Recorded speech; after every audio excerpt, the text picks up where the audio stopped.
No vídeo anterior, vimos que o movimento de translação da Terra e a inclinação no eixo de rotação geram uma incidência solar diferente ao longo do ano, proporcionando as diferentes estações do ano.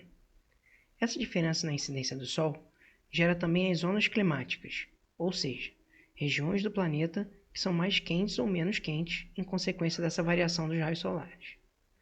Antes de falarmos sobre as zonas climáticas, precisamos relembrar o nome de alguns dos paralelos do nosso planeta, pois são eles que delimitam essas zonas. Mas o que são paralelos? São linhas imaginárias que são paralelas, por isso o nome, à linha do Equador. A linha do Equador é aquela que divide o planeta em hemisfério norte e sul. A distância entre os paralelos e a linha do Equador é chamada de latitude e é medida em graus. Quanto mais longe da linha do Equador, maior a latitude. O Trópico de Câncer é um paralelo que está localizado no hemisfério norte, na latitude aproximada de 23,5 graus norte.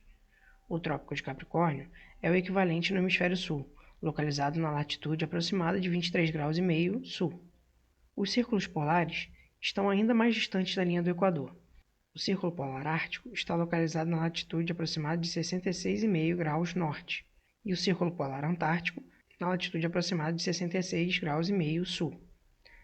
As zonas climáticas são delimitadas por esses paralelos, porque o Sol incide diretamente sobre a linha do Equador na primavera e no outono, e no Trópico de Câncer no verão no hemisfério norte, e no Trópico de Capricórnio no verão no hemisfério sul. As zonas climáticas são: Zona intertropical, localizada entre os trópicos de Câncer e Capricórnio, região mais quente do planeta, pois os raios solares incidem diretamente nessa região ao longo do ano. Zona temperada, localizada entre o Trópico de Câncer e o Círculo Polar Ártico, no hemisfério norte, e entre o Trópico de Capricórnio e o Círculo Polar Antártico, no hemisfério sul. Região menos quente que a intertropical, pois os raios solares não incidem de forma tão direta nessas regiões. Zona polar, localizada entre o Círculo Polar Ártico e o Polo Norte, em um dos hemisférios, e o Círculo Polar Antártico e o Polo Sul, no outro hemisfério. Mas além das zonas climáticas, que refletem as regiões do planeta de acordo com a incidência dos raios solares, temos um conceito chamado de clima. O clima reflete as condições atmosféricas de uma região em um longo período de tempo, como décadas ou séculos. Não podemos confundir o clima com o tempo atmosférico, aquele ao qual nos referimos quando perguntamos: como vai estar o tempo amanhã? Vai chover? Ambos são influenciados por fatores semelhantes, porém o tempo atmosférico se refere às condições locais em um período de tempo curto, como algumas horas, dias ou semanas. Tanto o clima como o tempo são influenciados por muito mais fatores que as zonas climáticas.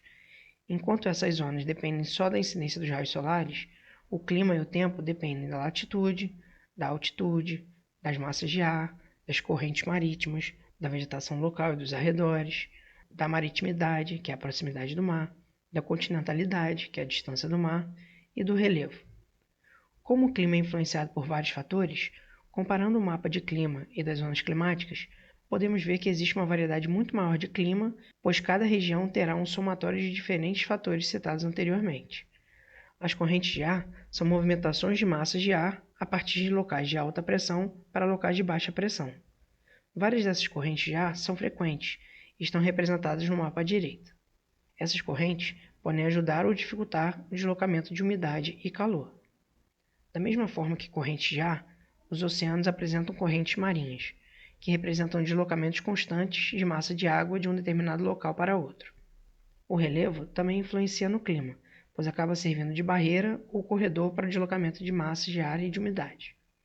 A Cordilheira dos Andes, por exemplo, localizada no lado oeste da América do Sul, forma uma grande barreira que impede a passagem da umidade gerada na Amazônia, e por conta disso, essa umidade acaba sendo direcionada para a região centro-sul do nosso país. A altitude também pode influenciar no clima, pois influencia na pressão atmosférica e, por consequência, na retenção do calor dos raios solares. Locais de maior altitude tendem a ser mais frios que os locais de menor altitude. Existem diferentes classificações para o clima. Além disso, quando olhamos para um local específico, como o nosso país, alguns climas podem ser subdivididos, de acordo com fatores de influência local. O clima, por se basear em fatores mais gerais e duradouros, não varia em uma determinada região, mas o tempo atmosférico pode se modificar bastante dependendo do local. Por esse motivo, todos os dias nos jornais são apresentadas previsões do tempo para o mesmo dia ou para o dia seguinte. Essas previsões se baseiam em medições de alguns aparelhos meteorológicos. Entre eles temos biruta, usada para indicar a direção do vento, bastante comum em aeroportos. O termômetro, que indica a temperatura de um determinado local. O barômetro, que indica a pressão atmosférica. O higrômetro, que mede a umidade relativa do ar. O anemômetro, que indica a velocidade dos ventos. O pluviômetro, que mede a quantidade de chuvas em um determinado local. Essas ferramentas, somadas às imagens de satélite, são usadas para realizar a previsão do tempo para o mesmo dia ou para os próximos dias.